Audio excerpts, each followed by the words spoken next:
also involved in that process. I would say to you, in I had something behind yours, but that's well. Mr. Thigpen. Okay, so I did have something behind Dr. Treat because I think I have a higher level question. The policy. I am all for the policy, but as Mr. Gomez has told us in multiple meetings, we were not able to implement. And I'm sorry, we would not be able to implement in a timely manner. I mean, he was giving us the call to help, and I saw it in the meetings as I reviewed.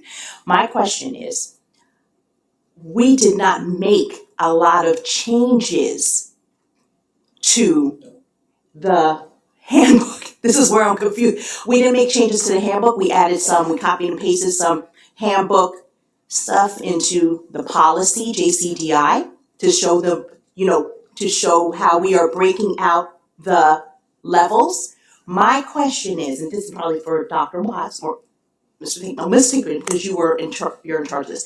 So help us understand, how did we get to the point of we are not tracking absenteeism or we are doing excellent, because the consequences of violations, the explanation or type of violation is still there. It's still the same. It's still the same.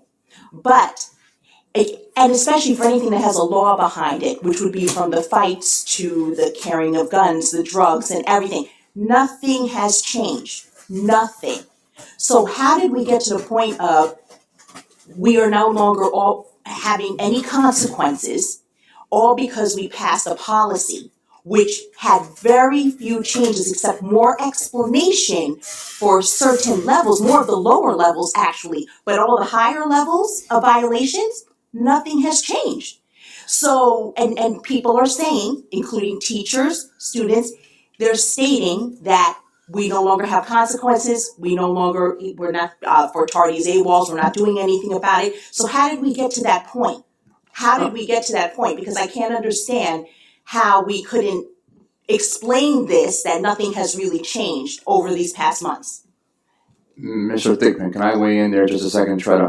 So of course I'm not going to have the answer, the full answer, but just taking a step back.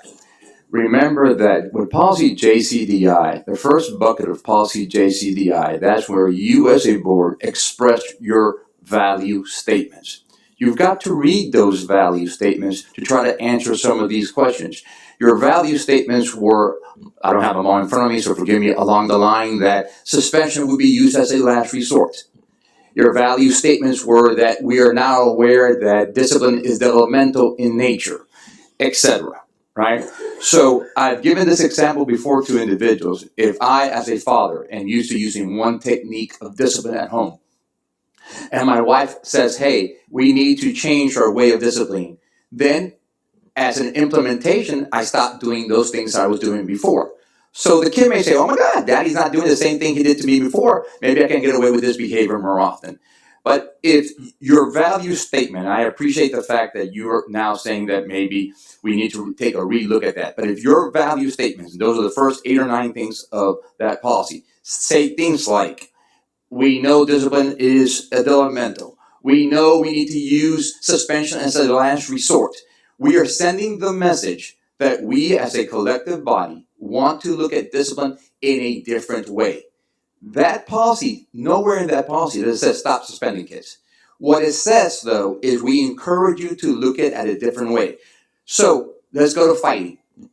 One of the things that you and I experienced in one of our meetings with a group of individuals was the ideology that, or perception, that in the past, anytime a kid exhibited a behavior, we could get the words that were used, get rid of them. Those are not my words; those are the words that were used by that person, right? So if my philosophy was that every time a kid did X behavior, I was allowed to get rid of them, and now I'm being told, hey, be more reflective, be more restorative, provide an intervention, I may end up with the idea that if I cannot get rid of the kid, I'm not being supported, or I can get the idea that behavior is worse. So we've got to balance it out. Do we believe in the value statements that are contained in the policy? That's my first question. Maybe in trying to get to point X, we need to relook at those value statements. But those value statements send a message across the system.